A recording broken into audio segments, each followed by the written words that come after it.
I know we've been talking on this channel a lot lately about the doom and gloom of the car market. Price increases, tariffs, Doom. But in today's video, I want to talk about something different, the used car market. Wholesale used vehicle prices were lower in March compared to February. The Manheim Used Vehicle Value Index declined to 202.6, which is a decrease of 0.2% from a year ago and is also lower than February levels. You can see just by looking at Manheim's graph that prices have been pretty flat for quite a while now. Little fluctuations here, a little bit there, but this is the lowest that we've seen in the index in quite a while. And according to the Senior Director of Economic Insights over at Cox Automotive, March is typically the strongest month for wholesale markets, so it's normal to see values rise. However, this year's price increases were not enough to meet seasonal expectations, which is why our index shows a decline. One extremely interesting to note is while the Manheim Used Vehicle Value Index declined in the month of March, MMR retention was some of the highest levels that we have seen in literally years, 100.5%.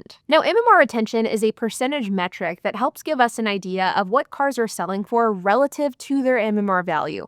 So if an MMR retention is under 100%, it means that cars sold for below their value or at a discount. If MMR retention is at 100%, it means that cars just sold for their value. And if it's over 100%, it means they sold for above their value. So in the case of March of this year, MMR retention was above 100%, which means that cars sold for slightly above what they're technically worth. Now, this isn't great for the consumer because nobody wants to see anybody paying above value for anything, but it also isn't the worst given the fact that Manheim's Used Vehicle Value Index did fall in March. And so it does sort of offset it a bit.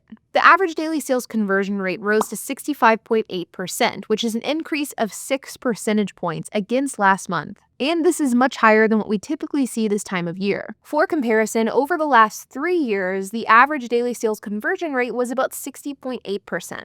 So we are significantly higher this year compared to years past. Now, when it comes to individual vehicle segments, again, you can see that the overall car market saw a decline of 0.2%. But one of the biggest shocking revelations of this month's update is that electric vehicles actually weren't the biggest loser of the market.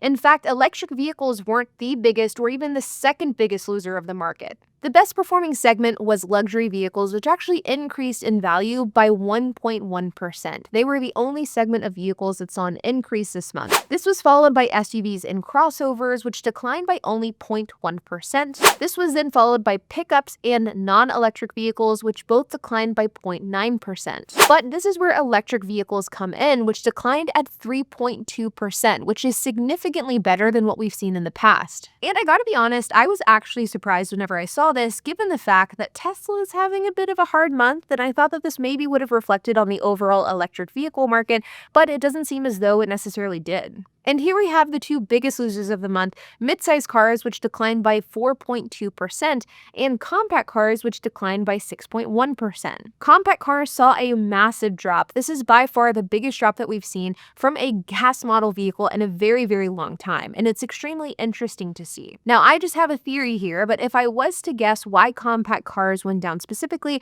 I think it probably had to do with tax returns. People got their tax returns in the month of March. They spent those on things like cars, used compact cars, and flooded the market, and then this resulted in prices for these cars going down. This is just a theory on my end, but I think it could add up. But enough of Manheim data. Let's take a look at Car Gurus and check out their Car Gurus Used Vehicle Value Index, which is one of my favorite metrics to measure on a month-by-month basis. Now, this is where things become a little bit more glum, and this is where things get a lot more interesting, but I also think a bit misleading as well. Now, here we have the Car Gurus graph, and you can see that I've set the date from April 7th, 2024 to April 8th, 2025. And if you look at this graph, you can see that there is a glaring issue that started at approximately the beginning of April. And this is where car prices went up by over 1% in the span of a couple of days. This right here is the tariff effect. Now, one thing that I do think is incredibly important to note is that this graph is a little bit misleading because of the fact that prices really haven't fluctuated a lot this year, and so even a small change looks very large on this graph. Bottom of this graph, you can see that the price is $26,800, and here at the top, it's $28,400. So across this entire graph, it was a span of $1,600, which really isn't that much. But what this shows us here is that tariffs are absolutely impacting prices.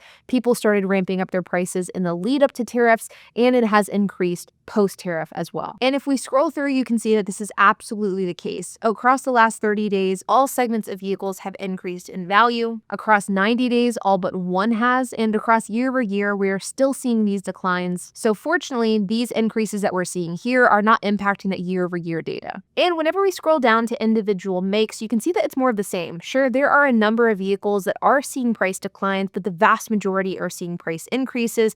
And we're even seeing some of these increases trickle into that year over year data, like Lexus, which has increased by 5%, Mazda, which has increased by 1.57%, and Toyota, which has increased by 1.86%. Now, here's where I think that this could be a little misleading. Now, if you're looking at this data and you compare what we saw at Manheim versus what we see on Car Gurus, you may be asking, why does Manheim show a decline while Car Gurus shows an increase? And there's a couple of different reasons. First is the fact that Manheim and Car Gurus are looking at two different sets of vehicles. Manheim is for wholesale vehicles, which is basically where dealerships buy cars to then sell to you, either through Facebook Marketplace or through a traditional dealership. The reason why I talk about wholesale prices on this channel is because wholesale prices are absolutely relevant to what you pay when you go to the dealership, because the higher price that a dealer pays for a car at wholesale, the higher you're going to pay at the point of purchase. However, CarGurus.com focuses on a different segment of cars, and CarGurus Index basically measures the cars that are listed on CarGurus. So it is predominantly used cars that you and I would buy.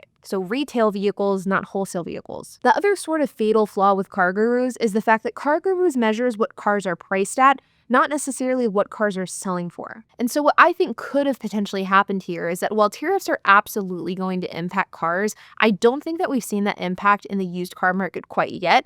And I think that the bulk of this increase could have come from people who were just trying to get ahead of those price increases. Let's say somebody's selling a car and you're hearing all about this tariff discussion, all about price increases coming soon. And so you're selling your car and you're like, oh, I want to get my car sold for a higher price. I'm going to rack up my own price. And I think that this, as a result, has created a bit of a trickle-down effect where people were increasing their prices in anticipation of being able to charge a higher price because of tariffs. But as we know, cars are only worth what people actually pay for it, which is why in addition to Car Gurus, I also want to check out cars.com so we can see what cars are actually being listed for and how long they're sitting on dealership lots.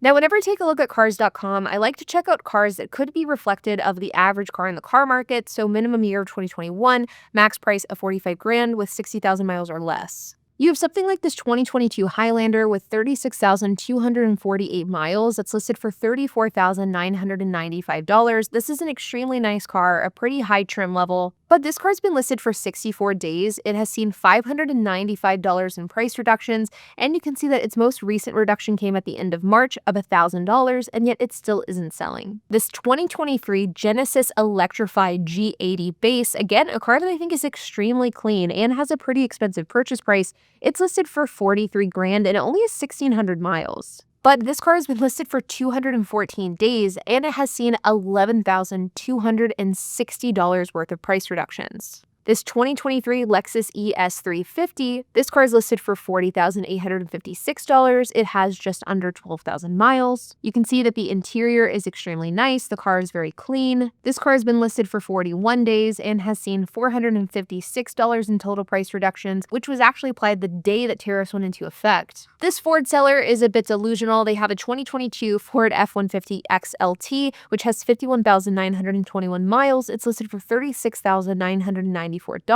And while sure, this truck is pretty clean, it is a dime a dozen, but this dealership certainly doesn't think that because it's been listed for 11 days and it saw a price cut on April 1st of $2,494. I have a feeling that this car will be sitting here for a lot longer. Or we have something like a Corolla, which is listed for $20,888. It has 25,250 miles, and this car has been listed for 18 days and has seen $1,899 in price reductions. Now, I think that what this shows us is probably more good than bad. That right now, as you guys are watching this video, car prices haven't skyrocketed. Dealerships are still having trouble moving inventory. Car prices are still going down, even if some people believe that they can price their cars higher as a result of these tariffs, like what we saw with Car Gurus. This is good news for consumers, but I fear and I warn you that I think that your time is running out if this tariff situation doesn't change. And I think that your time is literally ticking if you are someone who is wanting to buy a car at a good price, and you should look at making that purchase ASAP. Because as we sit here today, there are still good deals out there. In fact, we are looking at adding a couple of cars to our Turo fleet as soon as possible because of these tariffs,